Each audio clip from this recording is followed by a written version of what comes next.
أعوذ بالله من الشيطان الرجيم. بسم الله الرحمن الرحيم. إن الله يدافع عن الذين آمنوا إن الله لا يحب كل خوان كفور. أذن للذين يقاتلون بأنهم ظلموا وإن الله على نصرهم لقدير.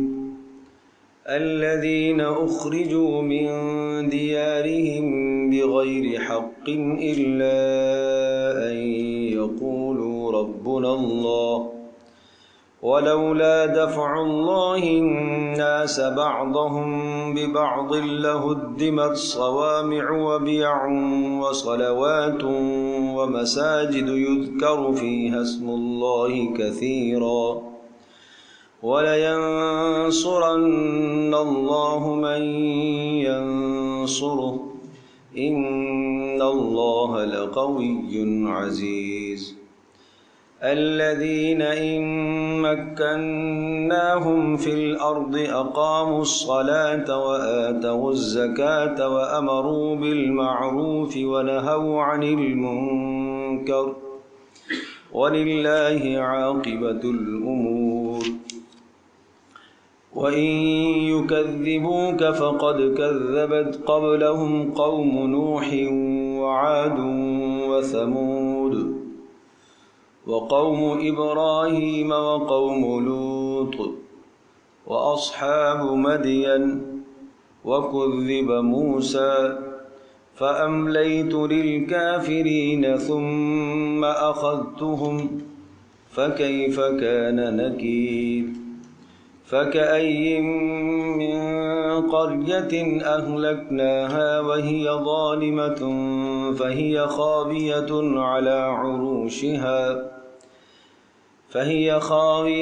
على عروشها وبئر معطلة وقصر مشيد. أفلم يسيروا في الأرض فتكون لهم قلوب يعقلون بها أو آذان يسمعون بها فإنها لا تعمى الأبصار ولكن تعمى القلوب التي في الصدور. ويستعجلونك بالعذاب ولن يخلف الله وعده وإن يوما عند ربك كألف سنة مما تعدون. وكأي من قرية أمليت لها وهي ظالمة ثم أخذتها وإلي المصير.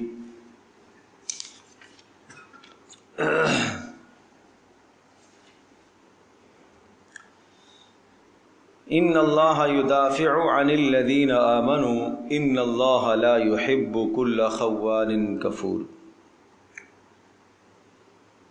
سورۃ الحج آیت نمبر 38 ہے. اس سے پہلے اللہ تبارک و تعالی نے قربانی اور حج کے احکام اور مسائل کو ذکر فرمایا تھا. گزشتہ 2 رکوع جو تھے وہ قربانیوں اور حج کے مسائل پر مشتمل تھے.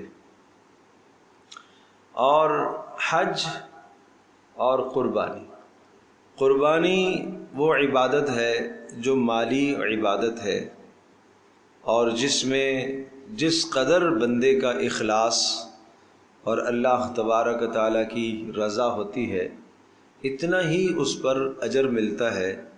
اور سمجھایا اور بتایا کہ اللہ تبارک و تعالیٰ کے یہاں تمہارے جانوروں کے گوشت اور خون نہیں پہنچتے. وَلَٰكِن يَنَالُهُ التَّقْوَىٰ مِنكُمْ. اللہ تبارک و تعالیٰ کو تمہاری جانب سے عمل پہنچے گا. تمہاری نیت، تمہارا گناہوں سے، فسق اور فجور سے بچنا، شرک سے بچ کر خالص اللہ کے لیے عمل کرنا، یہ اللہ کے پاس پہنچتا ہے. پھر اسی طرح سے حج کے احکام و مسائل کو ذکر فرمایا تو گویا کہ اسلام کے تمام ارکان آگے، جو بنیادی 5 ارکان ہم کہتے ہیں، توحید و رسالت یعنی شہادتین کا اقرار، اور نماز، روزہ، حج، زکوٰۃ، تو یہ سارے احکام کو بیان کرنے کے بعد پھر اسلامی نظام کا تحفظ کس طرح سے ہو سکے، اس کے لیے ایک امر جہاد کا ذکر فرمایا کہ جو اسلامی احکام ہیں، ان اسلامی احکام کا پوری دنیا میں اجرا کیسے ممکن ہے، کس طرح سے اللہ پاک کا قانون اللہ کی دھرتی پر نافذ کیا جائے، اس کے لیے جہاد کے امر کو ذکر فرمایا۔ بس جہاد کی آپ یوں تعبیر سمجھ سکتے ہیں، ایک آدمی چمن لگاتا ہے، اپنے گھر سے باہر ایک چمن لگاتا ہے، اور اس میں ہر طرح کے پھول، ہر طرح کا سبزہ اور قسم کے پھول لا کے وہ جمع کرتا ہے، اور خوشبوؤں سے وہ چمن مہکتا ہے، دیکھنے والوں کو اچھا لگتا ہے، گھر والے اس سے محظوظ ہوتے ہیں، اس سے لذت اور فرحت حاصل کرتے ہیں۔ اب ایک آدمی قریب سے اٹھتا ہے، وہ آ کے اس چمن کو اجاڑنے کی کوشش کرتا ہے، برباد کرنے کی، تباہ کرنے کی کوشش کرتا ہے۔ ایک بار آپ اسے سمجھائیں گے، دوسری بار اسے سمجھائیں گے، تیسری بار سمجھائیں گے، جب وہ نہیں سمجھے گا تو آپ ایک چوکیدار وہاں رکھیں گے، اور اس سے آپ یہ کہیں گے کہ بھائی خیال رکھنا ہمارے اس چمن کو کوئی خراب نہ کرے، ٹھیک ہے۔ پھر اس کے بعد کیا ہوتا ہے کہ ایک آدمی آتا ہے، پھر اس کو برباد کرتا ہے، تو چوکیدار اسے سمجھاتا ہے، جب نہ سمجھے تو پھر کیا کرنا ہے، چوکیدار نے ڈنڈا بھی اٹھانا ہے، وہ دفاع کرنے کے لیے ڈنڈا اٹھائے گا۔ نمبر 2، آپ کا گھر ہے، آپ کی زمین ہے، آپ کی پراپرٹی ہے، آپ اس اپنی پراپرٹی میں چمن لگانا چاہتے ہیں، باغ لگانا چاہتے ہیں، خوبصورت کرنا چاہتے ہیں، کوئی آدمی اس میں رکاوٹ بنتا ہے، کہتا ہے نہیں کرنے دو، آپ ایک بار سمجھائیں گے، 2 بار سمجھائیں گے، 3 بار سمجھائیں گے، پھر جو قانونی کارروائی ہوگی وہ آپ کریں گے اس کے خلاف۔ جب یہ 2 مثالیں ذہن نشین فرما چکے تو اب آپ یہ سمجھیے کہ اللہ تبارک تعالیٰ نے، بہت اچھی طرح سے میری باتوں کو غور سے سنیں، اللہ تبارک تعالیٰ نے اس دھرتی کو کفر سے، شرک سے پاک کیا۔ کیسے؟ نبیوں کے ذریعے سے۔ ابراہیم علیہ السلام کی بات آئی نا، ان طہر بیتی للطائفین والقائمین والرکع السجود، کہ ابراہیم علیہ السلام کو اللہ کی طرف سے حکم ہوا کہ میرے گھر کو پاکیزہ بنائیے، شرک سے، بت پرستی سے پاک کیجیے، اور تفصیل سے آپ سن چکے ہیں کہ شرک کی مثالیں ذکر کر کے سمجھایا کہ شرک سے بچائیے اپنے آپ کو۔ پھر بیت اللہ پوری دنیا کا مرکز ہے، وہ وسط ہے، باقی پوری کی پوری دنیا اس بیت اللہ کے لیے صحن کی حیثیت رکھتی ہے، ٹھیک ہے۔ تو اللہ تبارک و تعالیٰ نے اس توحید کے مرکز کو قائم فرمایا، اور گویا کہ توحید کا ایک چمن لگا، اور ہر طرف توحید کی صدائیں اور آوازیں گونجنے لگیں۔ کچھ لوگ آ کر ان آوازوں کو دبانے کی کوشش کریں گے تو ان کو 1 مرتبہ، 2 مرتبہ، 3 مرتبہ سمجھایا جائے گا، جب نہیں سمجھیں گے تو پھر ان کے خلاف کوئی اقدام کرنا پڑے گا، ان کے خلاف ڈنڈا اٹھانا پڑے گا۔ اسی کا نام جہاد فی سبیل اللہ۔ دوسری مثال سے سمجھیے، جس طرح سے آپ کو میں نے عرض کیا تھا کہ آپ کی اپنی ذاتی جگہ ہے، ذاتی پراپرٹی ہے، ذاتی زمین ہے، اس میں آپ جو چاہیں، جیسا چاہیں آپ تصرف کریں۔ آپ اس میں باغیچہ لگانا چاہتے ہیں، کوئی شخص رکاوٹ پیدا کرتا ہے تو یقیناً آپ اس کے خلاف قانونی کارروائی کریں گے۔ بالکل اسی طرح سے یہ پوری کی پوری دھرتی اور پوری روئے زمین یہ اللہ کی ہے، اس کا مالک کون ہے؟ اللہ ہے۔ اللہ اس اپنی دھرتی میں توحید کو پھیلانا چاہتا ہے، اللہ اس اپنی دھرتی پر اپنے نظام کو نافذ کرنا چاہتا ہے، اللہ پاک اس اپنی دھرتی پر عدل و انصاف کو قائم کرنا چاہتا ہے۔ تو جو شخص اس عدل و انصاف میں رکاوٹ پیدا کرے گا اس کو راستے سے ہٹایا جائے گا۔ پھر یہی وجہ ہے کہ دعوت کا اسلوب کیا ہے کہ آپ انہیں سمجھائیں گے، کونوا مثلنا، آؤ ہماری طرح ہو جاؤ، مسلمان بن جاؤ۔ اگر مسلمان بنتے ہیں تو ٹھیک، نہیں بنتے تو دوسری صورت یہ تھی کہ جزیہ اور ٹیکس آپ ادا کریں گے، اقتدار حکومت ہمارے پاس رہے گی، ٹیکس آپ دیں گے اس کے بدلے میں، اور جب آپ ٹیکس ادا کریں گے تو آپ کی جانوں اور آپ کے مالوں اور آپ کی عزتوں اور آپ کی تمام اشیاء کا تحفظ وہ ہماری ذمہ داری ہوگی۔ اسلام یہ نظام پیش کرتا ہے، وہ ہماری ذمہ داری ہوگی، ہم آپ کا تحفظ کریں گے، لیکن بالادستی کس کو ہے؟ اللہ کے قانون کو۔ اقتدار اور حکومت ہمارے پاس رہے گی، آپ اپنے عبادت خانوں میں جیسا چاہیں کریں، اسلام تم سے کوئی تعرض نہیں کرے گا، لیکن اسلام کی بالادستی ہوگی، اس کا مطلب یہ ہوگا کہ آپ علی الاعلان اپنے مذہب کی پرچار نہیں کر سکتے،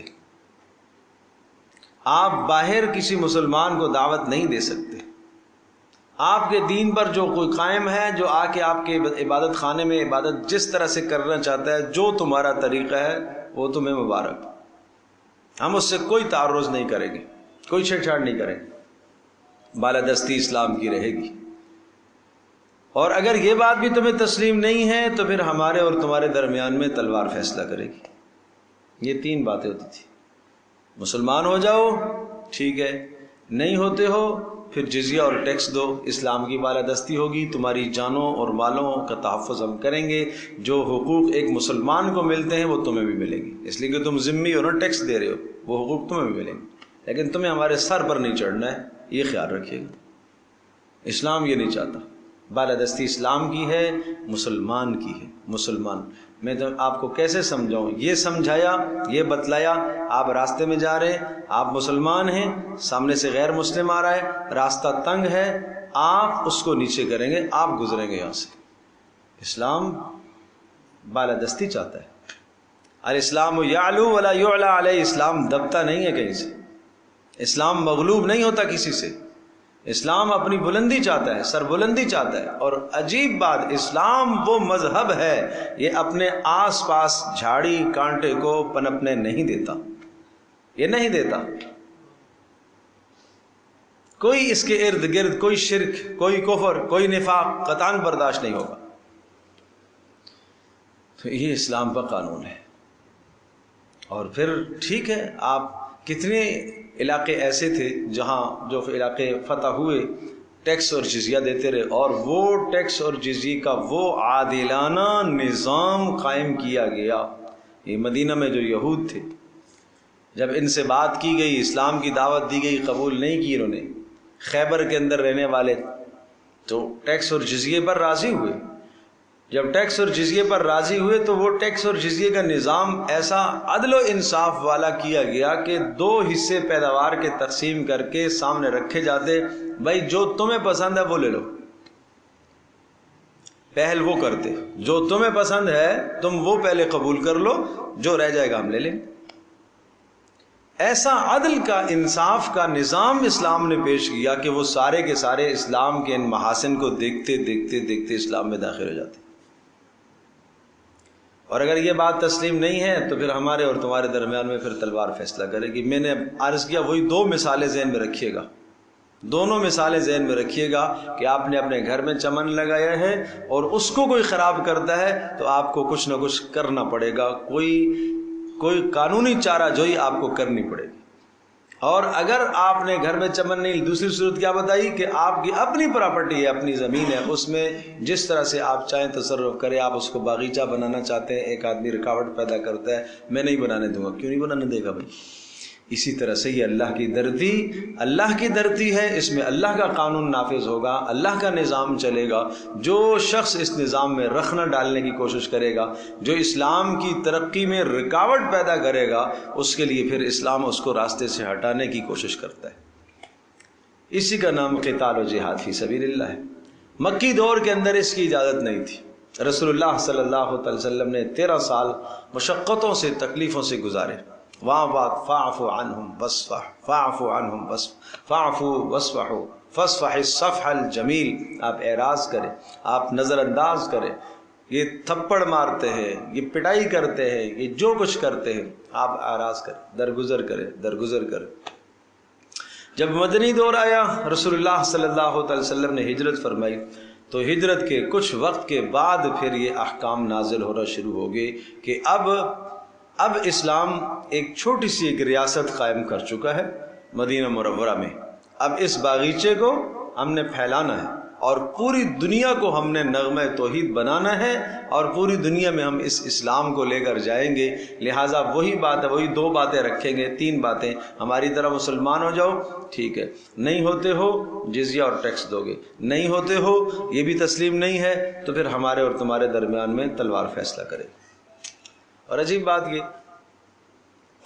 یہ تو جو 3 باتیں ہیں یہ غیر عرب کے لیے تھی، عرب کے لیے 3 نہیں تھی، عرب کے لیے 2 ہی باتیں تھیں، عرب کے لیے 2 باتیں تھیں، اسلام یا تلوار۔ ان کے لیے دوسرا سا راستہ نہیں تھا، اس لیے کہ یہ اسلامی اسٹیٹ ہے، عرب اسلامی ریاست ہے۔ اب یہاں اس کے اندر ہم آپ کو برداشت نہیں کریں گے۔ اور دوسری بات یہ کہ پیارے پیغمبر صلی اللہ تعالی علیہ وسلم کے خاندان کے ہیں، عرب ہے، آپ کو اچھی طرح سے جانتے ہیں، اچھی طرح سے سمجھتے ہیں، قرآن ان کی زبان میں اترا ہے، نبی ان کی زبان میں آیا ہے، تمہیں اتنی رعایت نہیں دی جائے گی۔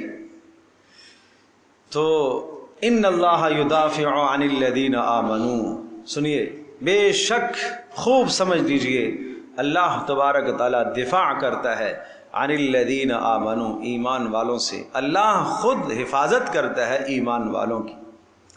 مکہ مکرمہ کے زمانے میں اللہ پاک نے اہل ایمان کی حفاظت فرمائی ہے، جان سے نہیں ختم ہوئے، صفحہ ہستی سے نہیں مٹائے گئے، ہر دن وہ بڑھتے چلے گئے، باوجود یہ کہ کفار کی طرف سے تنگیاں اور تکلیفیں اور مصیبتیں تھیں، لیکن ان سب کے باوجود ہر آئے دن اسلام کو ترقی ملتی گئی، پھلتا پھولتا چلا گیا اور مجمع میں اضافہ ہوتا رہا۔ ان اللہ لا یحب، بے شک اللہ پاک نہیں چاہتا، پسند نہیں کرتا، کل خوان، ہر دھوکے باز کو، کفور، ناشکرے کو۔ خوان خیانت کرنے والا، دھوکہ کرنے والا، مشرک تھے مکہ کے، خیانت کرنے والے، دھوکے کرنے والے، اور کفور، ناشکرے کہ بیت اللہ جیسی عظیم الشان اور مقدس جگہ اللہ نے ان کو عطا فرمائی اور ان کا بیت اللہ کا متولی اللہ نے انہیں بنایا، تو اس شکر کا تقاضا کیا تھا کہ شرک سے بیت اللہ کو پاک کریں۔ آپ کو یاد ہوگا سورہ قریش کے اندر کیا کہا، فَلْيَعْبُدُوا رَبَّ هَذَا الْبَيْتِ، اس گھر کے رب کی بندگی کرنی چاہیے تمہیں۔ لِإِيلَافِ قُرَيْشٍ إِيلَافِهِمْ رِحْلَةَ الشِّتَاءِ وَالصَّيْفِ، قریش تم نہیں دیکھتی ہو تمہیں اللہ پاک نے سردی اور گرمی کے سفر سے مانوس کیا؟ یمن اور شام کے سفر، سردی میں اور گرمی میں یمن اور شام کے سفر کرتے تھے، تجارتی سال کے ان کے 2 سفر ہوتے تھے، اور ان سفروں سے اللہ پاک نے تمہیں مانوس کیا۔ اور عجیب بات یہ کہ جہاں سے بھی یہ گزرتے، جس قبیلے کے پاس سے گزرتے، اور وحشت سے وحشتناک جنگلات سے گزرتے، صحراؤں سے گزرتے، لٹیرے ڈاکو آتے، یہ کہتے میں قریشی ہوں، ٹھیک ہے بھائی جانے دو، قریشی کو کوئی نہیں لوٹتا، اس لیے کہ بیت اللہ کے متولی۔ اور وہ ابرہہ کا منظر سامنے ہوتا تھا سب کے کہ یہاں ابرہہ بادشاہ تباہ کرنے کے لیے آیا تھا، تو اللہ تبارک تعالیٰ نے ابابیلوں کے ذریعے سے اسے تباہ اور برباد کر دیا۔ ہر ایک جانتا تھا اس بات کو، اور یہ بات چپے چپے میں مشہور تھی۔ لہٰذا اگر ہم ان کو چھیڑیں گے وہی حشر ہوگا جو ابرہہ کا ہوا، ابابیل آ جائیں گے اور کنکروں کے ذریعے سے وہ ہمیں ہلاک کر دیں، اس لیے لوگ ڈرتے تھے۔ تو اللہ پاک نے وہی تصور یاد دلایا کہ تمہیں اس بیت اللہ کی ویسے عظمت ملی ہے نا، فَلْيَعْبُدُوا رَبَّ هَذَا الْبَيْتِ، پھر تمہیں اس پروردگار، اس گھر کا جو مالک ہے اس کی بندگی کرنی چاہیے، الَّذِي أَطْعَمَهُم مِّن جُوع، جس نے بھوک کی حالت میں تمہیں کھلایا ہے۔ مکہ میں کون سی کاشتکاری ہوتی ہے؟ یہ تو وادی غیر ذی زرع تھی، یہاں تو کوئی پانی کا انتظام نہیں ہے اور کوئی سرسبز و شادابی نہیں ہے، اللہ پاک نے پوری دنیا سے رزق کو سمیٹ کر یہاں لایا ہے، تو یہ تو اللہ کا احسان ہے، تمہیں یہ یاد کرنا چاہیے۔ وَآمَنَهُم مِّن خَوْفٍ، اور خوف اور ہراس تھا، ہر طرف خوف ہے، اللہ نے تمہیں امن دیا، اور وہ امن یہی تھا کہ قریشی کو کوئی نہیں چھیڑتا تھا۔ اولم یروا انا جعلنا حرما آمنا ویتخطف الناس من حولهم، انہیں نہیں معلوم 600 سال ہو گئے آسمانی علوم اور مذہب سے یہ لوگ دور ہیں، گرد و نواح میں جہاں سے بھی لوگ گزرتے ہیں ان کو لوگ اچک لیتے ہیں، لوٹ لیتے ہیں، لیکن ان کو امن دیا ہوا ہے۔ کیا اس کی قدر نہیں کرنی چاہیے تھی ان کو؟ تو پھر یہ اس کی قدر نہیں کرتے تو یہ کیا نکلے؟ ناشکرے نکلے۔ لہٰذا ان کے لیے 3 باتیں نہیں تھیں، ان کے لیے 2 ہی باتیں تھیں، اسلام لے آؤ نہیں تو تلوار ہے۔ ان کے لیے بیچ کی کوئی چارہ کار نہیں تھا۔ اذن للذین یقاتلون بانہم ظلموا، اب وہ بات آئی، یہ پہلی آیت نازل ہوئی ہے، آیت جہاد۔ مدینہ منورہ میں جانے کے بعد پہلی آیت، یعنی مدینہ منورہ میں جو جہاد کا حکم جو سب سے پہلے آیا وہ اس آیت پر آیا۔ اذن، اجازت دے دی گئی ہے، للذین، ان لوگوں کو، یقاتلون، ان لوگوں کو اجازت دے دی گئی ہے جن کے ساتھ قتال کیا گیا، جن کو مارا گیا، جن کو پیٹا گیا، ان کو اجازت دے دی گئی ہے۔ کس چیز کی؟ ان یقاتلوا، اس بات کی اجازت کہ اب یہ بھی لڑائی والی صورت اختیار کریں، ان کو تلوار اٹھانے کی اب اجازت دے دی گئی ہے۔ اذن للذین، اجازت دے دی گئی ہے ان لوگوں کو، الذین یقاتلون، جن کو مارا گیا، جن کو پیٹا گیا، جن پر ظلم کیے گئے، زیادتیاں کی، بِأَنَّهُمْ ظُلِمُوا، کیوں؟ اس لیے کہ یہ مظلوم قرار پائے۔ آخر کوئی وقت تو آتا ہے کہ مظلوم بھی انتقام کے لیے اٹھتا ہے۔ وَإِنَّ اللَّهَ عَلَى نَصْرِهِمْ لَقَدِيرٌ، یا اللہ مدینہ منورہ میں آپ نے ہمیں اجازت تو دے دی ہے، ہجرت کر لی، اللہ اکبر۔ میں کیسے اس بات کو سمجھاؤں؟ توجہ فرمائیے، جب مدینہ منورہ میں آگے تو تھوڑا سا سانس لیا، اس لیے کہ مکہ میں کیا تھا؟ مصیبتیں تھی نا، اور آخری دور میں تو مصائب اتنے بڑھ گئے تھے کہ آخری حربہ کیا تھا؟ قتل۔ رسول اللہ صلی اللہ تعالی علیہ وسلم کو معاذ اللہ ثم معاذ اللہ قتل کرنے کا منصوبہ تھا۔ یعنی اس سے اگلا اور کیا اقدام ہو سکتا ہے؟ یہی آخری اقدام ہوتا ہے کہ بھائی جس سے دشمنی ہے اس کو ہٹا دو، نظروں سے ہی ہٹا دو۔ یہ آخری حربہ تھا تو اللہ پاک نے ہجرت کا حکم دیا اور مکہ چھوڑ کر مدینہ طیبہ تشریف لے آئے۔ اب مدینہ آنے کے بعد کچھ ٹھنڈا سانس لیا تھوڑا سا، اس لیے کہ ادھر سے خوف کیا ہو گیا؟ ختم ہو گیا۔ مدینہ میں جو آباد یہود ہیں وہ دیکھ رہے کہ ہو کیا رہا ہے، دیکھتے کیا ہوتا ہے، کیا ہوتا ہے، دیکھتے، کچھ توقف تھا ان کو، کچھ تو وہ نشانیاں تلاش کر رہے تھے جو انہوں نے اپنی کتابوں میں پڑھی تھی، کچھ دیکھ رہے تھے کہ دیکھتے ہیں کہ یہ واقعی وہی نبی۔ اچھا یہ بات بھی آپ ذہن نشین فرمائیں کہ مدینہ کے اندر جو 5 قسم کے قبائل آباد تھے نا، زیادہ تر اوس، خزرج اور باقی 3 قبائل یہود کے تھے، قینوقا اور بنو قریظہ اور بنو نذیر۔ یہ قینوقا جو تھے یہ شام سے آئے ہوئے لوگ تھے اور ہارون علیہ السلام کی اولاد میں سے، اور ان کو یہ پتہ چلا کہ نبی آخر الزمان وہ مکہ سے ہجرت کر کے مدینہ آئیں گے، اور انصار کی فضیلتیں انہوں نے پڑھی، تو یہ اس لیے وہاں سے ہجرت کر کے آئے تھے، کیا بننے کے لیے؟ انصار بننے کے لیے۔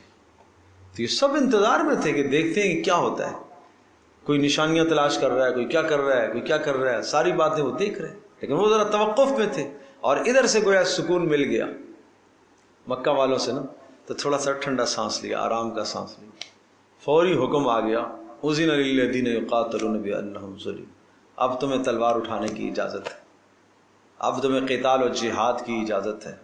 دلوں میں بات آنے لگی کہ ابھی ذرا سا ٹھنڈا سانس لیا، تھوڑا سا وقت آرام کا مل جاتا تو ذرا اچھا ہوتا۔ تو وہ مثل مشہور ہے بھائی، جس نے سبق یاد کیا اس کو چھٹی نہ ملی۔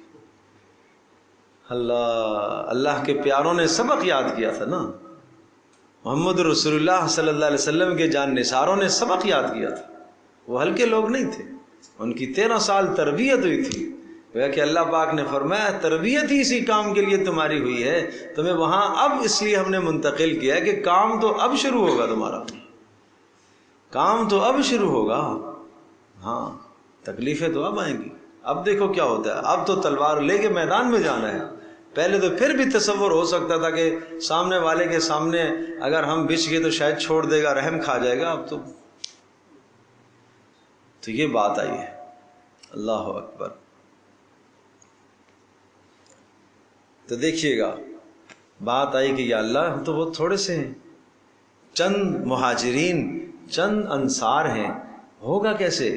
وَإِنَّ اللَّهَ عَلَى نَصْرِهِمْ لَقَدِيرٌ، فرمایا اللہ ان کی مدد پر قدرت رکھنے والا ہے، تم غم نہ کرو کہ کم ہیں تو کیا کریں گے، تھوڑے ہیں تو کیا ہوگا۔ وَإِنَّ اللَّهَ عَلَى نَصْرِهِمْ لَقَدِيرٌ الَّذِينَ أُخْرِجُوا مِنْ دِيَارِهِمْ، کہا تھا نا کہ ان کو اجازت دے دی گئی ہے تلوار اٹھانے کی، لڑنے کی، کیوں؟ اس لیے کہ مظلوم تھے، مظلومیت کا بیان۔ الَّذِينَ أُخْرِجُوا مِنْ دِيَارِهِمْ، وہ لوگ ہیں کہ جن کو نکالا گیا ان کے گھروں سے، مکہ سے نکالا گیا، بغیر حق، بغیر کسی سبب اور وجہ کے۔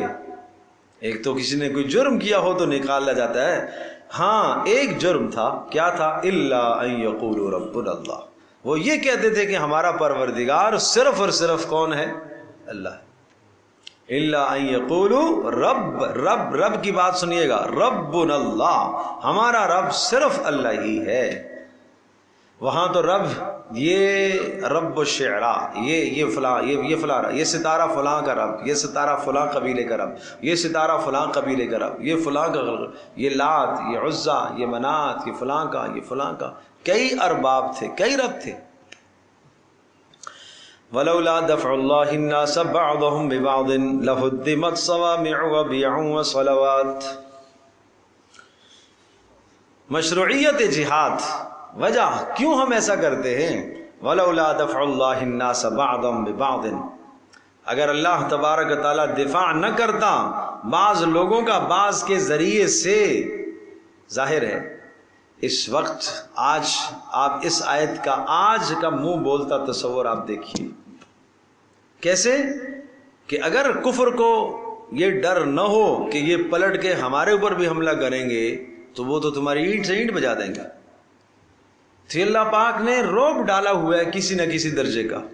اس لیے ایک حدیث پاک میں آتا ہے کہ ایک زمانہ آئے گا کافر سارے کے سارے تمہیں مارنے کے در پہ ایسے ہو جائیں گے، اور اس طرح سے جیسے ایک دسترخوان پر ایک پلیٹ کھانے کی اور سب کے سب بھوکے اس کی طرف ٹوٹ پڑتے ہو۔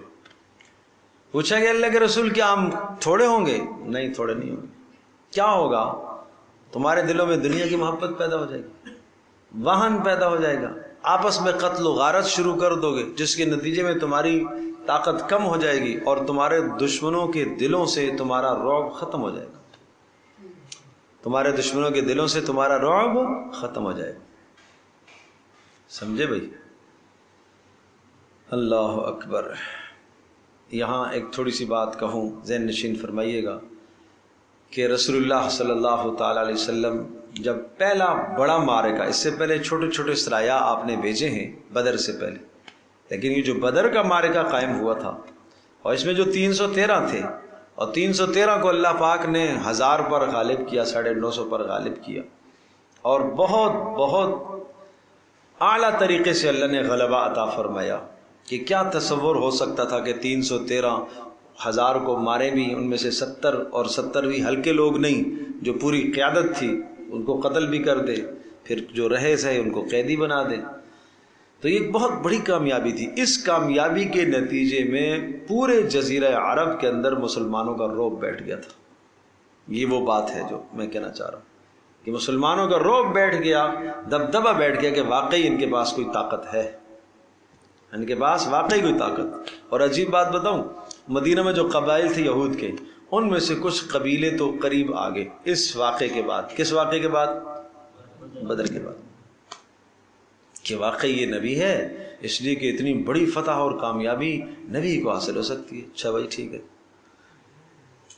کچھ وقت کے بعد جب حالات تھوڑے سے بدلے، اگلے سال احد کا معرکہ آیا۔ احد میں مسلمانوں کو فتح کے بعد ایک عارضی نقصان آیا، عارضی نقصان آیا۔ وہ جو نقصان، اس کو میں جو لفظ کہہ رہا ہوں میرے لفظوں پر غور کیجیے گا۔ بہت سارے محتاط علماء اس کو شکست کا لفظ نہیں دیتے، اس کو کہتے ہیں عارضی نقصان آیا۔ مسلمان کے لیے تو فتح ہی فتح ہے، شہید ہو جائے تو بھی فتح، غازی بنے تو بھی فتح ہے نا، دونوں صورتوں میں کامیاب ہے، تو شکست تو ہے ہی نہیں ہے، شکست تو ہے ہی نہیں ہے۔ ہم اس کو ظاہری نقصان کہہ سکتے تھے کہہ سکتے ہیں، تو وہ جو ظاہری نقصان ہوا تو اس سے وہ جو قبائل یہود کے کچھ قریب ہوئے تھے وہ واپس چلے گئے. کہا یار یہ نبی اگر برحق ہوتا تو یہ نقصان کیوں ہوا، یہ نقصان کیوں ہوا؟ تو یہ سمجھایا کہ بھائی تمہاری جو سوچ ہے اور جو تم نے اپنے دماغ میں حق ہونے کی پہچان سمجھ رکھی ہے نا، وہ غلط ہے تمہاری. وہ حق ہونے کی پہچان تم سمجھ رکھی ہے تم لوگوں نے کہ ہمیشہ ایسا ہوگا کہ نبی یا نبی کے چاہنے والے 2 4 6 بھی ہوں، جتنے بھی ہوں، اللہ تبارک و تعالیٰ ہمیشہ ان کو غالب ہی رکھے گا.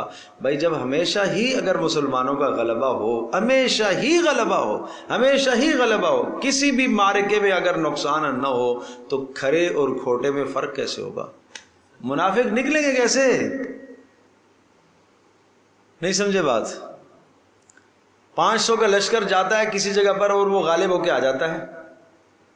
5000 کا لشکر جاتا ہے اور اس میں نہیں معلوم مسلمان بھی ہیں، مخلص بھی ہیں، منافق بھی ہیں، لیکن غلبہ مل گیا، کچھ پتہ چلے گا؟ نہیں پتہ چلے گا. 50,000 کا لشکر گیا اور اس میں کچھ ذرا مخلص بھی ہیں، کچھ منافق بھی ہیں، غالب ہو کے آ گیا، پتہ چلے گا؟ نہیں. لیکن پتہ کب چلے گا؟ جب یہ 5,000 کا لشکر ہو یا جتنے کا بھی لشکر ہو، سامنے کافروں کے نرغے میں آ چکا ہو، ہر طرف سے موت نظر آ رہی ہو. اب جو مخلص ہوگا وہ شہادت کے لیے کھڑا ہوگا، جو منافق ہوگا موت کے ڈر سے بھاگے گا. بات سمجھے کہ نہیں سمجھے؟ تو پھر یہ فرق کیا ہے غزوہ احد کے ذریعے سے. غزوہ احد کے ذریعے سے پھر فرق کیا گیا. اس طرح سے بعد میں اور غزوات، جن غزوات کے اندر ظاہری سخت ترین حالات آئے. غزوہ احزاب کے اندر کیا حال نہیں آیا؟ جہاں قرآن کیا کہتا ہے، اذ جاءوکم من فوقکم ومن اسفل منکم واذ زاغت الابصار وبلغت القلوب الحناجر وتظنون باللہ الظنون. اوپر سے بھی لشکر، نیچے سے بھی لشکر، یعنی مشرکین کا بھی لشکر آ گیا، اور مدینہ کے اندر جو یہود آباد ہے وہ بھی، اور مسلمان بیچ میں پس رہے. وہی زاغت الابصار، آنکھیں پھٹی کی پھٹی رہ گئی، اللہ اب کیا ہوگا. وبلغت القلوب الحناجر، اور کلیجے منہ کو آنے لگ گئے. وتظنون باللہ الظنون، اور تم اس وقت اللہ کے ساتھ گمان کرنے لگے کہ پتہ نہیں اللہ مدد بھی کرے گا کہ نہیں کرے گا، پتہ نہیں فتح بھی آئے گی کہ نہیں آئے گی، پتہ نہیں ہم سارے مارے جائیں گے، پتہ نہیں کیا ہوگا. اس قسم کی کشمکش کی کیفیت تھی. اسی موقع پر اذ یقول المنافقون ان بیوتنا عورہ وما ہی بعورہ، کچھ منافق آگے کہتے ہیں جب ایسے حالات میں پھنس گئے نا، اللہ کے رسول جی تو چاہتا ہے آپ کے ساتھ جائیں، لیکن ہمارے پیچھے گھر کھلے ہیں، گھر میں بچے بھی ہیں، بیویاں بھی ہیں، دیکھ بھال کرنے والا کوئی نہیں ہے، آپ ہمیں اجازت دیں ذرا ہم دیکھ کے آ جائیں. ہمارے گھر کھلے. اللہ کہہ رہا وما ہی بعورہ، نہیں ان کے گھر کھلے ہوئے نہیں ہیں. ان یریدون الا فرارا، یہ بھاگنا چاہتے ہیں، یہ بھاگنا چاہتے ہیں. یہاں اب کھوٹ اور کھرا بالکل صاف ہو گیا. جو نبی علیہ السلام کے ساتھ استقامت کے ساتھ کھڑے رہے وہ مخلصی. بھائی امتحان ہے، آزمائش ہے. اگر اللہ پاک وحی کے ذریعے سے یوں ظاہر کر دیتا اور رسول اللہ ظاہر کر دیتے، بتا دیتے کہ بھائی فلاں فلاں فلاں فلاں فلاں فلاں منافق، فلاں فلاں فلاں مخلص، امتحان کے کیا ہے پھر؟ تو مسلمان تو امتحانات سے گزارا جاتا ہے. مصائب اور حالات اور پریشانیاں آتی ہی ہیں مخلصین پر، اور آزمانے کے لیے، ٹھوک بجانے کے لیے. دیکھیں کیسا ہے، آپ بھی اچھی طرح سے ٹھوک کے چیک کر کے لیتے ہیں چیز کو، کہ دیکھتے ہیں کیسا ہے. تو اللہ پاک بھی عمل ایسا تھوڑی قبول کرے گا بھائی، ایسے تھوڑی قبول کرے گا. جس پہ تو کتنی آیات ہیں، میں آپ کو بتا سکتا ہوں کہ کون سے غزوے میں اللہ نے کیا کیا فرق کیا، کھرے کھوٹے میں کیسے فرق ہوا، اور اس طرح سے فرق ہوا، بالکل دونوں چیزیں الگ الگ جدا جدا ہو گئی. ہر ایک دیکھنے والا سمجھ گیا کہ یہ اخلاص ہے، یہ نفاق ہے. چلے اگر اللہ تبارک تعالیٰ دفاع نہ کرتا بعض کے ذریعے سے، لہدمت، برباد کر دیے جاتے، تباہ کر دیے جاتے. صوامع، صعومہ کی جمع ہے، صوامع عیسائیوں کے عبادت خانے. عیسائی راہب جہاں عبادت کرتے ہیں، وبیع دیگر عبادت خانے، وصلوات صلوات یہودیوں کے عبادت خانے، ومساجد مسلمانوں کے عبادت خانے، یذکر فی اسم اللہ کثیرا اور مسلمانوں کے عبادت خانے کے جن میں کیا ہے، کثرت سے اللہ کو یاد کیا جاتا ہے۔ لیکن وَلَيَنْصُرَنَّ اللَّهُ مَنْ يَنْصُرُهُ اللہ تبارک و تعالی یقیناً مدد کرے گا، وَلَيَنْصُرَنَّ اللَّهُ اللہ فتح دے گا، غلبہ دے گا۔ اس کا ترجمہ یوں کرے، اللہ فتح دے گا، مَنْ يَنْصُرُهُ اس سے، اس کو اللہ پاک فتح دے گا، غلبہ دے گا جو اللہ کی مدد کرتا ہے۔ وَلَيَنْصُرَنَّ اللَّهُ اللہ غالب کرے گا، فتح دے گا، مدد کرے گا، من اس شخص کی، ینصر جو مدد کرتا ہے کس کی؟ اللہ کی، اللہ کے دین کی مدد کرتا ہے۔ یا اللہ جو تیری مدد کرتا ہے تو اس کو کیا کرے گا؟ بولو، اس کو تو غالب کرے گا نا۔ جو تیری مدد کرتا ہے، جو تیرے دین کی مدد کرتا ہے تو اس کو کیا کرے گا؟ غالب کرے گا۔ یا اللہ تجھے مدد کی ضرورت ہے، کمزور ہے؟ نہیں، سنو سنو سنو اگلے لفظ کو دیکھو، ان اللہ لقوی عزیز، نہیں، اللہ طاقت والا ہے، عزیز زور والا ہے، لیکن وہ امتحان لینا چاہتا ہے تم سے۔ الذین ان مکناہم فی الارض فرمایا یہ وہ لوگ ہیں جن کی مدد اللہ پاک کرے گا، یہ وہ لوگ ہیں ان مکناہم اگر اللہ تبارک تعالیٰ اگر ہم ان کو زمین کے اندر تمکین اور خلافت دیتے ہیں، مکناہم اگر ہم ان کو خلافت دیتے ہیں تو یہ کیا کریں گے؟ اگر ہم ان کو اختیار دیتے ہیں، سنو بھائی، ارباب اقتدار، ارباب اختیار جس کے پاس آج اختیار ہے، اس آیت کو سمجھے۔ فرمایا اگر ہم ان کو، کن کو؟ محمد رسول اللہ صلی اللہ علیہ وسلم کے ساتھیوں کو، جن کو مکہ مکرمہ کے اندر 13 سال تربیت دی گئی ہے، جن کے ایمان بنائے گئے، جن پر محنت کی گئی ہے، اگر ہم آج ان کو مدینہ منورہ کے اندر خلافت دیں گے تو یہ کیا کریں گے؟ سنیے گا، پتہ چلا کہ خلافت کے بعد یہ کام کرنے ہوتے ہیں، کیا؟ اقام الصلاۃ، کیا کریں گے بھائی؟ نماز قائم کریں گے۔ آج ہمارا سیاستدان کہتا ہے دین اور سیاست تو الگ الگ چیز ہے بھائی، مسجد کا سیاست سے بھلا کیا کام ہے؟ یہاں پہلی ذمہ داری قرار دی کہ اگر ہم ان کو خلافت دیں گے، حکومت دیں گے، اقتدار دیں گے تو یہ اتنی تربیت ان کی ہو چکی ہے کہ یہ سب سے پہلا کام کیا کریں گے؟ اقام الصلاۃ۔ محمد رسول اللہ صلی اللہ تعالی وسلم نے مدینہ منورہ میں پہنچ کر سب سے پہلا کام کیا تھا؟ قباء کی مسجد نہیں بنائی، قباء سے پھر اندر مدینہ میں اب تشریف لائے، آپ نے مسجد نہیں بنائی۔ سب سے پہلا کام یہی ہے کہ اس خلافت اور اختیار اور اقتدار مسلمان کو حاصل ہوتا ہے، وہ سب سے پہلا کام کرتا ہے، وہ اللہ کے گھر کو روشن کرنے کی محنت کرتا ہے، وہ اللہ کے گھر کو آباد کرنے کی کوشش کرتا ہے۔ یہاں اختیار آنے کے بعد سب سے پہلے اپنا پیٹ بھرنا پڑتا ہے، اپنے بینک بیلنس بھرنے ہوتے ہیں، اپنوں کو نوازنا ہوتا ہے، اس کو بھی دینا ہوتا ہے، اس کو بھی دینا ہوتا ہے، اتنے سالوں میں ہم نے لگایا ہے، وصول کریں گے آج۔ اسلام یہ تصور نہیں دیتا، اسلام یہ تصور دیتا ہے مکناہم اگر ہم نے ان کو خلافت دی تو کیا کریں گے؟ اقام الصلاۃ، کیا کریں گے؟ نماز قائم کریں گے۔ دوسرا کام وآتوا الزکاۃ، اور کیا کریں گے؟ بولو بولو، زکوٰۃ دیں گے۔ تیسرا کام کیا کریں گے؟ وَأَمَرُوا بِالْمَعْرُوفِ، نیکیوں کا حکم کریں گے۔ چوتھا کام کیا کریں گے؟ وَنَهَوْا عَنِ الْمُنْكَرِ، اور کیا کریں گے؟ یہ 4 فریضے بتائے ہیں ارباب اقتدار لوگوں کے، یہ فریضے ہیں، اور ان 4 فریضوں میں اگر میں یوں بات کہوں کہ پورا دین آ جاتا ہے تو یہ بات مبالغہ اور بیجا نہیں ہوگی، بالکل بجا اور درست ہے۔ اقام الصلاۃ عبادات میں سے، بدنی عبادات میں سے سب سے محتم بشان عبادت نماز ہے۔ اگر نماز کے قائم کرنے والے یہ بن گئے تو باقی چیزوں کو بھی قائم کرنے والے بنیں گے۔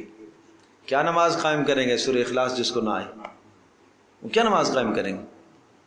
حضرت عمر رضی اللہ تعالی عنہ نے نہیں فرمایا تھا کہ ان من اہم امورکم الصلاۃ، کہ تمہارے معاملات میں سے تمہیں میں سے جس کو میں گورنر بنا رہا ہوں، میرے نزدیک سب سے اہم کام نماز کا ہے۔ جس نے نماز کو قائم کیا میں کہہ سکوں گا کہ یہ باقی دین کو قائم کرنے والا ہوگا، اور جس نے نماز کو ضائع کیا اس پر کوئی میرا بھروسہ اور اعتماد نہیں ہے، باقی دین کو بھی تباہ کرے۔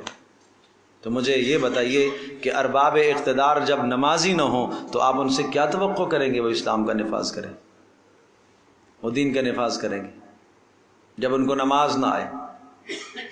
اچھا ایک اور بات بتاؤں، نماز کا قائم کرنا، یہ نماز کا قائم کرنا، ایک تو اقیم الصلاۃ کا معنی نماز قائم کرو، خود نماز سنتوں اور مستحبات اور آداب کی رعایت کے ساتھ نماز پڑھو، اس کو کہتے ہیں اقامت صلاۃ، نماز کو بولو قائم کرنا۔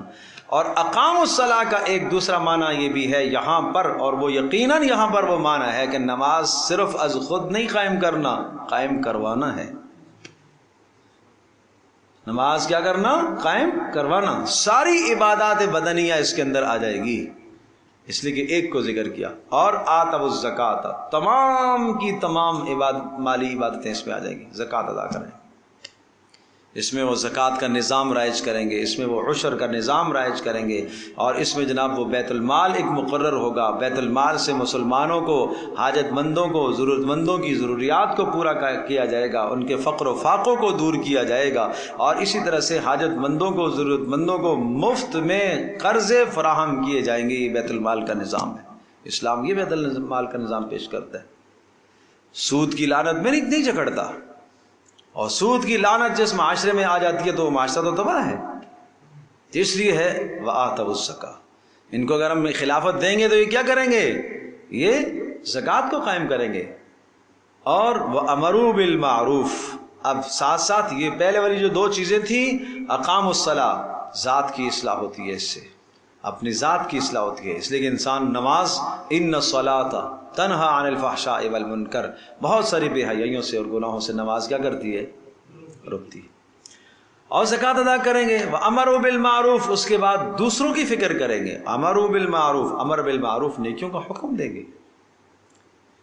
حضرت عمر بن خطاب رضی اللہ تعالیٰ کے زمانے میں نیکیوں کا حکم دینا، امر بالمعروف نہی عن المنکر، مستقل اس پر جماعتیں تھیں۔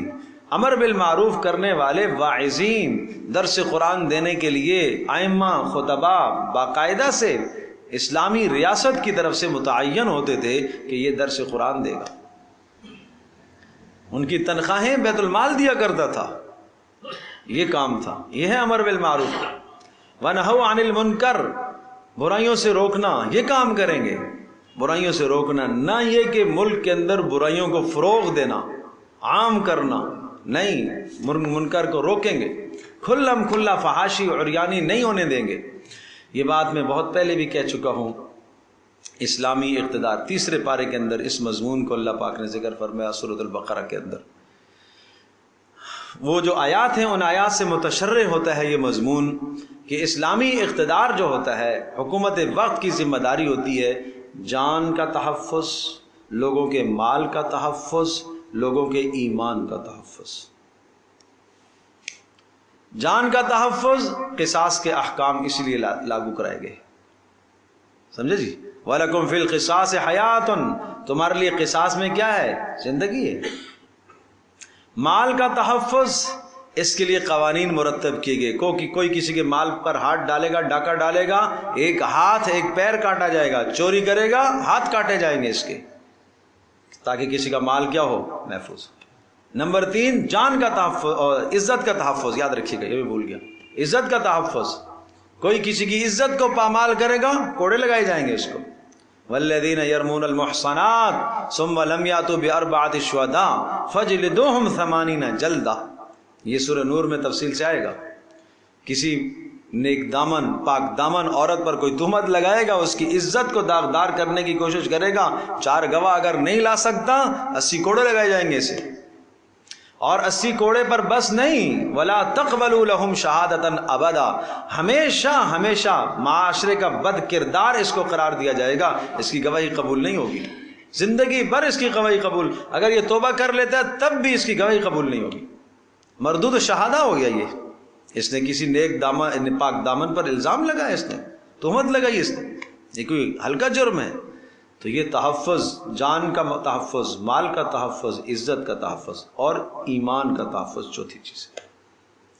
ایمان کا تحفظ اس کے لیے ضروری ہے کہ آپ کے ملک کے اندر جو بیرون ملک کے لوگ آتے ہیں، آپ تجارتوں کے لیے برآمدات درآمدات کے سلسلے جب آپ شروع کریں گے تو آپ کی اپنی عوام کا اختلاط غیر عوام کے ساتھ، غیر قوموں کے ساتھ ہوگا، تو تحفظ تمہیں کرنا ہے کہ تمہاری قوم کے اندر مسلمانوں میں کہیں ارتداد نہ پیدا ہو۔ اس لیے تعلق نہیں رکھنے دینے کے ہیں، تجارتی تعلقات رکھ سکتے ہو، یوں قطعاً اجازت نہیں ہوگی کہ جناب وہ تمہارے گھروں میں آئیں اور تم ان کے گھروں میں جاؤ اور تمہارا ان کے ساتھ اٹھنا بیٹھنا اور ان کا تمہارے ساتھ اٹھنا بیٹھنا جیسے ایک مسلمان سے تعلق رکھتا ہے، اس سے تمہارا ایمان تباہ ہو جائے گا۔ تو یہ حکومت وقت کی ذمہ داری ہے کہ وہ اس چیز کا خیال رکھے۔ لیکن بہرحال اللہ اکبر، ہم کہاں پہنچ گئے آج، جس دور سے ہم گزر رہے ہیں۔ اللہ پاک ہی حفاظت فرمائے امت مسلمہ کی۔ وَلِلَّهِ عَاقِبَةُ الْأُمُورِ، اور بہتر انجام، آخرت کا انجام تو اللہ ہی کے پاس ہے۔ آگے تسلی آئی، وَإِن يُكَذِّبُوكَ، اے نبی اگر یہ آپ کی بات کو جھٹلاتے ہیں، ٹھکراتے ہیں تو غم نہ کیجیے، فقد کذبت قبلہم، پھر ان سے پہلے بھی، آپ سے پہلے بھی تو نبیوں کو جھٹلایا ہے۔ فقد کذبت قبلہم، ان سے پہلوں نے بھی جھٹلایا ہے۔ کون سے پہلے؟ قوم نوح نے بھی جھٹلایا ہے، قوم عاد نے جھٹلایا ہے، سمود نے جھٹلایا ہے، قوم ابراہیم نے جھٹلایا ہے، قوم لوط نے جھٹلایا ہے، سب نے جھٹلایا ہے۔ اس میں نبی علیہ السلام کو تسلی اور باقیوں کو، امت کو تنبیہ کہ دیکھو اگر تم نے جھٹلایا ان لوگوں کی طرح جن کے تذکرے آئے تو پھر عذاب وہی تمہارے اوپر بھی آ سکتے ہیں جو ان کو پر آئے ہیں۔ واصحاب مدین، اور اصحاب مدین نے بھی جھٹلایا۔ کون؟ شعیب علیہ السلام کی قوم۔ وَكُذِّبَ موسیٰ، اور موسیٰ کی بھی تو تکذیب ہوئی ہے۔ موسیٰ کا نام الگ سے لیا، سمجھتے ہیں آپ بات؟ موسیٰ علیہ السلام کا نام الگ سے لیا، پیچھے اجمالی کہا کہ اے نبی اگر آپ کو جھٹلاتے ہیں تو آپ غم نہ کیجئے، آپ سے پہلے قوم نوح نے، قوم عاد نے، قوم سمود نے، قوم ابراہیم، قوم لوط، سب نے جھٹلایا ہے۔ اور اصحاب مدین، مدین والوں نے بھی جھٹلایا ہے شعیب علیہ السلام کو۔ وَكُذِّبَ موسیٰ، اور موسیٰ کی بھی تو تکذیب کی گئی ہے۔ موسیٰ کا نام الگ سے تذکرہ اس لیے آیا ہے، آپ علیہ السلام کی مماثلت موسیٰ علیہ السلام کے ساتھ بہت زیادہ ہے۔ آپ کی امت کی مماثلت موسیٰ علیہ السلام کے ساتھ ہے، کی امت کے ساتھ ہے۔ آپ کی مماثلت موسیٰ علیہ السلام کے ساتھ بہت زیادہ، اس لیے کہ جامع ایک کتاب آپ کو قرآن مقدس کتاب دی گئی ہے اور دوسری جامع کتاب تورات تھی، تو یہ مناسبت ہے۔ اس لیے کثرت سے تذکرہ موسیٰ علیہ السلام کا آتا ہے، اور اسی طرح سے قوم کے ساتھ مناسبت، امت کے ساتھ مناسبت ہے، جس طرح سے اس امت کے اندر اللہ پاک کی جانب سے جو طبقہ موسیٰ علیہ السلام کی مخالفت کرنے والا تھا، دو طرح کے طبقے، ایک تو فرعونی تھے، وہ تو غرق کروا دیے، تباہ ہو گئے، برباد ہو گئے، اور باقی جو دوسرے تھے جو موسیٰ علیہ السلام کی قوم کے، ان پر اس طرح سے عذاب نہیں آیا جیسے گزشتہ امتوں پر عذاب آیا کرتا تھا۔ گویا کہ رسول اللہ صلی اللہ علیہ وسلم کی امت کے ساتھ اس امت کی یوں مناسبت ہے۔ اور بھی کئی وجوہیں۔ فَأَمْلَيْتُ لِلَّذِينَ كَفَرُوا، میں نے مہلت دی ہے ان لوگوں کو جنہوں نے کفر کیا، اور پھر جب پکڑا تو ثُمَّ أَخَذْتُهُمْ، پھر میں نے پکڑا، فَكَيْفَ كَانَ نَكِيرِ، پھر بتائیے کیسا رہا میرا پکڑنا، کیسا رہا میرا عذاب۔ فَكَأَيٍّ مِّن قَرْيَةٍ، کتنی بستیاں، أَهْلَكْنَاهَا، جن کو ہم نے تباہ کر دیا، وَهِيَ ظَالِمَةٌ، اور اس حال میں ہم نے ان کو تباہ کیا کہ اس بستیوں والے وہ مشرک تھے، ظالمہ مشرک کی معنی میں، فَهِيَ خَاوِيَةٌ عَلَى عُرُوشِهَا، اور اب وہ تباہ ہوئی ہیں تو وہ گری ہوئی ہیں، علی عروشها، ان کی عمارتیں اپنی چھتوں پر گر گئی ہیں، وبئر معطلۃ، اور کتنے بیکار کنویں معطل ہو گئے، جہاں کنووں میں پانی نہ لو تو آخر وہ کنواں کھنڈرات میں بدل جاتا ہے، وقصر مشید، اور بلند ترین اور مضبوط ترین محلات، وہ کہاں چلے گئے؟ افلم یسیروا فی الارض، کیا یہ نہیں پھرتے زمین میں؟ فتکون لہم قلوب، کہ زمین میں پھریں اور ان کے پاس ہوتے کاش دل، یعقلون بہا، ان دلوں سے یہ سمجھتے کہ وہ گزشتہ قومیں کہاں گئی، کہاں جن کے نشانات تھے اور بڑے بڑے محلات تھے، آج کھنڈرات میں بدل گئے ہیں، کیا ان کھنڈرات سے گزر نہیں ہوتا؟ او آذان یسمعون بہا، کاش کہ ان کے پاس کوئی کان تو ہوتے یہ سنتے، فإنها لا تعمى الابصار ولكن تعمى القلوب التي في الصدور، خلاصہ یہ ہوا فإنها لا تعمى الابصار، ارے اے نبی یہ لوگ آنکھوں کے اندھے نہیں ہیں، یہ تو دل کے اندھے ہیں۔ لا تعمى الابصار، آنکھوں کے اندھے نہیں ہیں، ولكن تعمى القلوب، ان کے دل اندھے ہو گئے ہیں، التي في الصدور، جو سینوں میں ہیں، ويستعجلونك بالعذاب، اور آپ سے عذاب کی جلدی طلب کرتے ہیں کہ عذاب کیوں نہیں آتا، ولن يخلف اللہ وعدہ، سن لے آپ بتا دیجئے اللہ اپنے وعدے کی خلاف ورزی نہیں کرتا، ایک وقت آئے گا عذاب کا، اس دنیا میں نہیں تو آخرت میں آئے گا، وَإِنَّ يَوْمًا عِنْدَ رَبِّكَ كَأَلْفِ سَنَةٍ مِّمَّا تَعُدُّونَ، اور یہ ایک دن تمہارے پروردگار کے یہاں کألف سنۃ، یہ 1000 کے برابر میں ہے، مما تعدون، جو تم گنتی شمار کرتے ہو اس کے 1000 کے برابر قیامت کا ایک دن ہوگا، اس دن عذاب آئے گا۔ وَكَأَيٍّ مِّن قَرْيَةٍ أَمْلَيْتُ لَهَا، اور کتنی بستیاں ایسی جن کو میں نے مہلت دی، وَهِيَ ظَالِمَةٌ، اور یہ ظلم اور شرک کرنے والے، دوبارہ اسی بات کو دہرایا، ثُمَّ أَخَذْتُهَا، پھر میں نے ان کو پکڑا اور سزا دی، وَإِلَيَّ الْمَصِيرُ، اور سب کا لوٹ کر آنا میری ہی طرف ہے، سب کا لوٹ کر آنا میری ہی طرف ہے۔ الحمد للہ رب العالمین والصلاة والسلام علی سید الانبیاء والمرسلین وعلی صحبہ اجمعین، اللہم انا نسألک الہدی والتقی والعفو والغنی، اللہم ارحمنا بالقرآن العظیم واجعل لنا اماما ونورا وهدى ورحمہ، اللہم ذکرنا منہ ما نسینا وعلمنا منہ ما جہلنا وارزقنا تلاوته آناء اللیل واطراف النہار واجعل لنا حجتا یا رب العالمین۔ اے اللہ ہماری اس مجلس کو قبول فرما، اے اللہ ہماری اس مجلس کو قبول فرما، اے اللہ ہمارے بیماروں کو شفا عطا فرما، اے اللہ ہمارے بیماروں کو شفا عطا فرما، اے اللہ ہمارے بیماروں کو شفا عطا فرما، اے اللہ جتنے بھی بیمار ہیں جہاں گھروں میں اسپتالوں میں سب کو شفا عطا فرما، اے اللہ ہماری اس مجلس کو قبول فرما، اے اللہ بزرگ حضرات، جوان بچے بچیاں مائیں بہنیں جتنی بھی آئی ہیں سب کا آنا قبول فرما، اے اللہ اپنا قیمتی وقت اے اللہ نکال کر تشریف لائے ہیں سب کا آنا قبول فرما، اے اللہ سب کے دلوں کو قرآن کی نور سے منور فرما، اے اللہ سب کے گھروں کو منور فرما، سب کے بچوں کو نیک صالح بنا، اے اللہ اس مجلس کے اثرات پورے علاقے کے اندر عام فرما، گھر گھر میں اے اللہ اس کے اثرات عام فرما، اے اللہ ہم سب کو عمل کی توفیق نصیب فرما، وصلی اللہ تعالی علی خیر خلق۔